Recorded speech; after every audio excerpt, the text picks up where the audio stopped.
Good morning. So I'm in the kitchen today and we are going to can some potatoes and carrots, possibly some venison, but I don't know that I will get to that today because I do have to thaw it, regrind it, so no venison today, but carrots and potatoes for sure.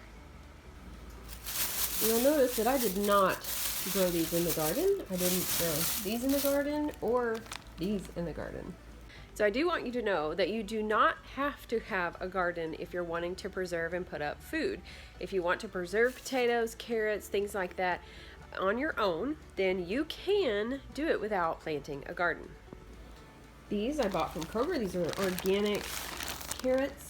They come in a 5-pound bag, and I will just peel these. I will cut them up, and I will can these today.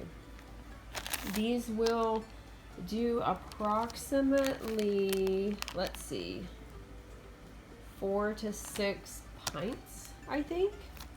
And then we've got potatoes. Now, I don't know how much. I'll have to weigh these. I'm not really sure. But these are from the bulk bin. These are 99 cents a bag. So I need to probably weigh them. They may be 99 cents a pound. And so I'm just going to peel these. I'm going to cut off the bad spots, and then we're going to can those as well. These are, well, these are either white or golden potatoes. Same thing, bulk bin. I can reuse these to make little scratchies, and I'm going to can these as well. I'm going to can these separate from these. Now, luckily, I do have a double height canner. This is a pressure canner. I have 2 of them. I have a smaller one, and then I have this one. They do have new electric ones, which I'll be curious to look up. I'm going to do a little bit of research on that. The great thing about the double canner is I can put 2 layers of pints in there. So if you'll notice, I have a tray in there to keep them off the bottom of the pot. And then I have another one from my other pot that I will put in the middle, and that will keep the other jars off of the top of the other ones. And I can actually can twice as much in this one with pints. Can't do that with quarts. But I didn't want to do quarts because I'll open a pint of potatoes or a pint of carrots, and that should be enough for what I need to do. I am using my home preserving books so that I will make sure that everything is done right and the right amount of time for pressure canning, and it tells you what to do and how to do it.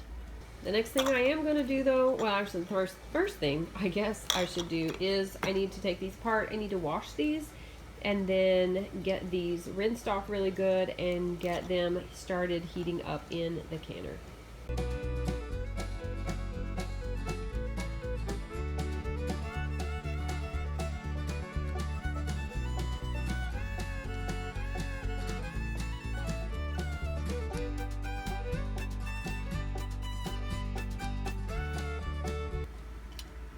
So we don't have to let these completely air dry because we're going to fill them with water. So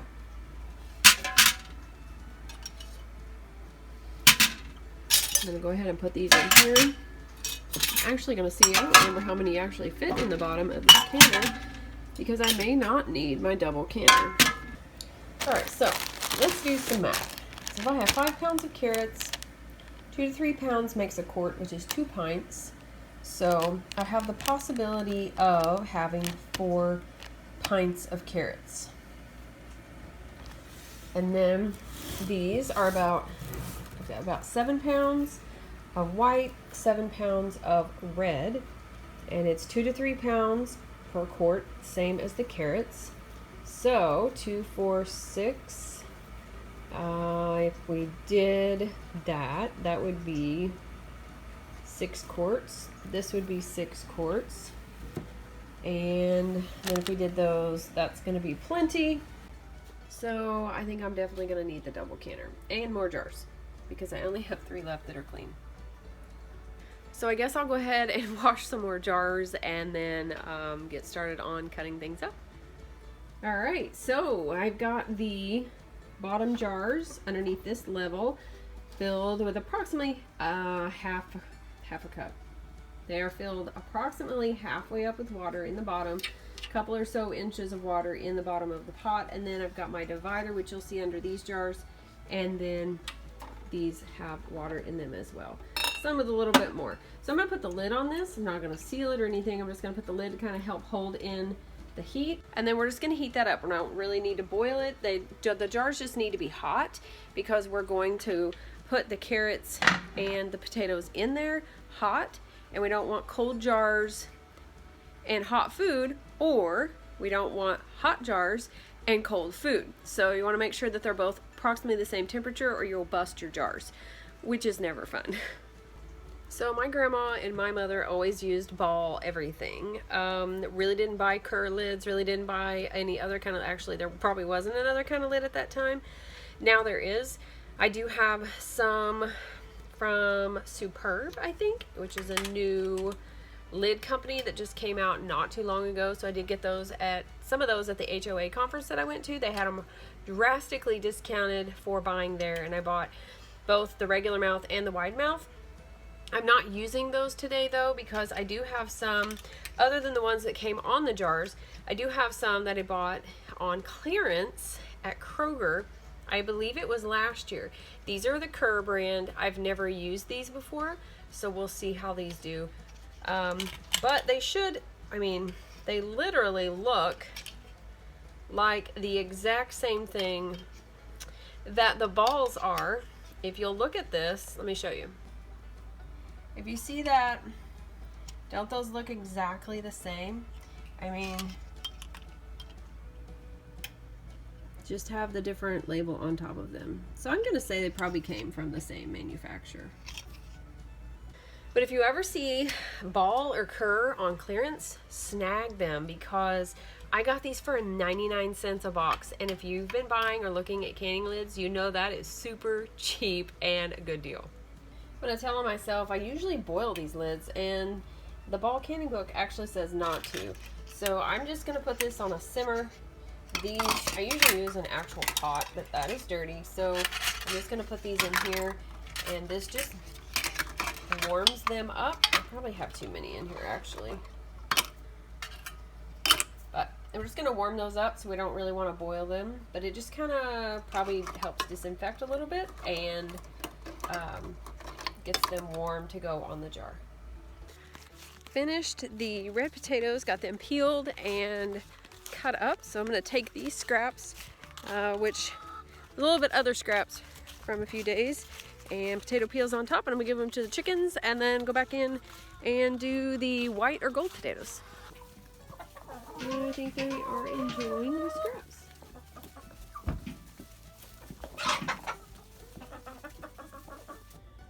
So we're back inside. I went ahead and put water. So these are the red potatoes that I cut up. Put water in here. We're gonna go ahead and turn these on and get these boiling. We're gonna boil these for a couple of minutes because they're all cut up. Make sure they're heated through, and then we will drain that, and we will start packing those in the jars. We'll get those hot packed and set those aside as we hopefully will get our other potatoes peeled before these start boiling. So it looks like I used all my jars for potatoes, so I'm gonna have to get some more out for the carrots. But I got 8 pints with the first set of potatoes, the red potatoes, and then these are the other potatoes, and I got 8 here as well. Now the next step I'm gonna add, I already got these ready to go in the pressure canner. These are going to be ready in just a minute. So this is what the potatoes look like. They're a little smashed. These were a little bit more cooked, but I just went around the outside of this to get the air out, get as many potatoes in here as possible, and then we're going to pour water on top of here, hot boiling, clean boiling water, and then I'm going to probably test the air again and make sure we have enough liquid in there, and then we'll get the seals and the lids and the rings and everything on there, and then they will be ready to go whenever I get the carrots done. So I have a teapot over here that is heating up water, and it sounds like it's pretty hot, so I'm going to go ahead and put the water in these jars. Now, I've actually not used the teapot before, but it's actually working out pretty good. I don't have a whole lot of room on the stove for another pot, so this worked out really well. I'm supposed to have a 1-inch headspace, so I'm only filling up to the bottom of where the jar kind of comes up, and I'm making a mess, but it's just water. And I'm also doing this one-handed, so.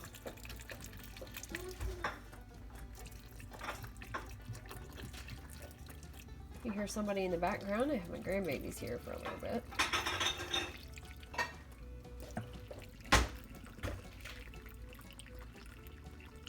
Okay, so now we're gonna check for air. I don't know if I can do this one-handed. Basically, you're gonna take this around the outside, and it's just gonna get the air out that's in between the pieces. And if you'll see, you can tell that I probably need to go ahead and add a little bit more water to that one. And that is the purpose of it. Get the air out, get that water in all the spots. That one's probably pretty good. So I'm going to do this with all of them and then clean it off again and get the rings on. We'll see if I can get this done really quickly. We're just going to put these on now. One thing about doing potatoes, I have done these before and I forgot. Make sure you clean the lids, the rim of the glass jar really, really well. So you know how potato, when it's very starchy, so it dries. So after you put the potatoes in, I went ahead and cleaned the top of the jar. Then after I added the water, I cleaned the top of the jar again, because as that potato starch cools, it actually hardens up pretty quickly. So I did have to even take my fingernail and scrape around the very top sometimes if I felt a little bit of resistance when I was cleaning with my cloth. So if you clean with your clean cloth and you go around the rim and you feel a little bit of resistance, then you need to make sure that that is cleaned off, because it may not seal properly. So we're just gonna, you just get these tight and then finger tighten them just a little bit. So this is a mixture of the balls and the Kerr lids that I showed you earlier. You can hear that grandbaby in the background. All right, I need 3 more lids and then I'll finish these.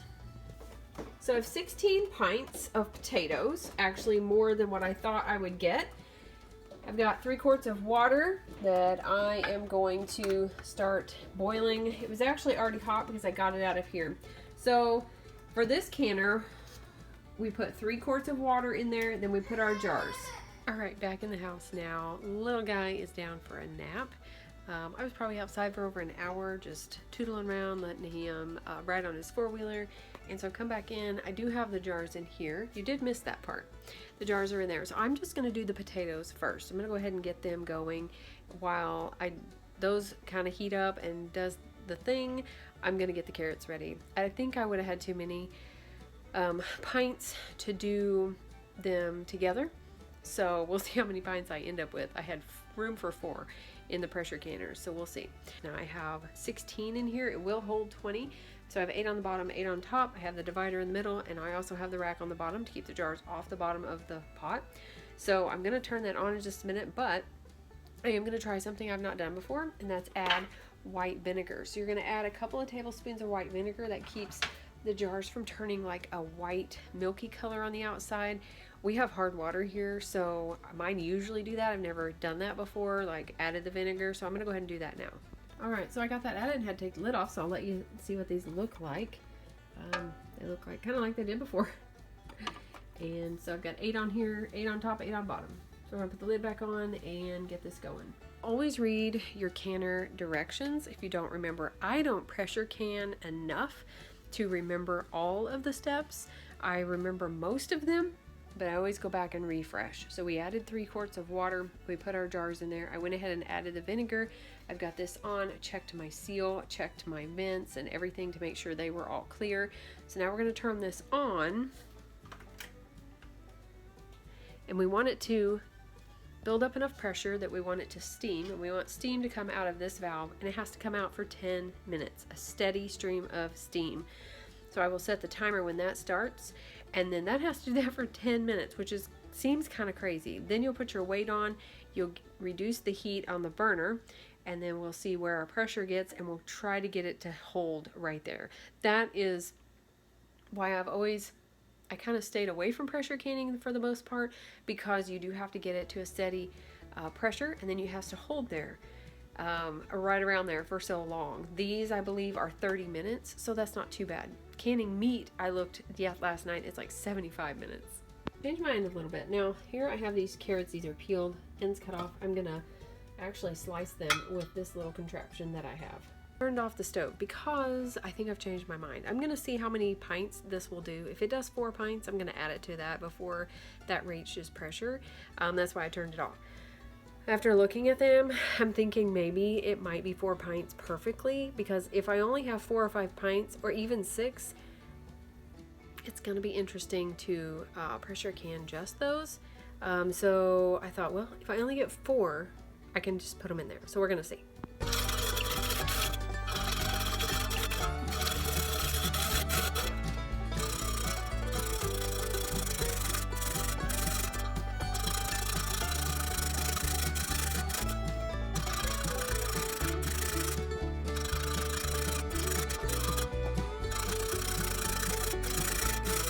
So I ended up with 8 jars of carrots. 8 pints. Here I thought I was only going to get 4. I'm pretty sure that's kind of what it said. But, so I ended up with 8 jars. These I remembered to put the salt in. So each pint gets a half a teaspoon of salt. All of the potatoes I forgot to salt. So hopefully that does okay. I think it'll be okay. They just will definitely need salt when we use them. But I've got my water going. I'm actually cold packing these. We're going to try that and see. And I have the canner going with the potatoes in it. So we're going to go ahead and get those going again. So it is now almost evening. I have yet to do the carrots. Something went wrong with my pressure canner. So I'm hoping that that went okay. So it kept venting, and you'll see this. Now this is black. We let this pressure release. The bottom is it feels kind of warped now. The only thing I can think of is it didn't seal well and all the water boiled out, and I noticed that it kind of smelled burnt. You know how when if you've ever burned a pot of water all the way. Plan is now, I cleaned off my freeze dryer sheets. I'm just going to take the carrots, I'm going to rinse them off, and I'm going to freeze dry them. I have another pressure canner, but the gauge on top of the lid was broke. So this is the only lid I have, and this lid did not work well. So I'm just going to go with freeze drying the carrots. So here are all the carrots on the trays. I'm going to put those in and freeze dry those here in just a little bit. So the potatoes seem to be okay. There is one right here in the middle. Where'd it go? There it is. I think lost quite a bit of its water. They're still really hot, as you can tell. The water has went down, and I think it's because they were left to boil and there wasn't any water in it. So I guess these will be okay. Once they cool down, I'll take the rings off. That's the bottom of my pressure canner. Yeah, it's black. I'm not really sure what happened. Grandbaby's still here. Not really sure what happened, but I'm gonna have to check it, I guess. Check the seal, check where the gauge is at, and everything else before I use it again. So grandbaby's gone, and I have 16 pints of potatoes. The carrots are in the freeze dryer, and I'm cooking supper. And I think that's gonna be it for this video, because sometimes things just don't go as planned, and you have to improvise a little bit. And that's what I've had to do today. So I hope this doesn't deter you, but just know that things like this are gonna happen probably. I hope you enjoyed this video. Be sure to like, subscribe, and don't forget to be lovely lights today.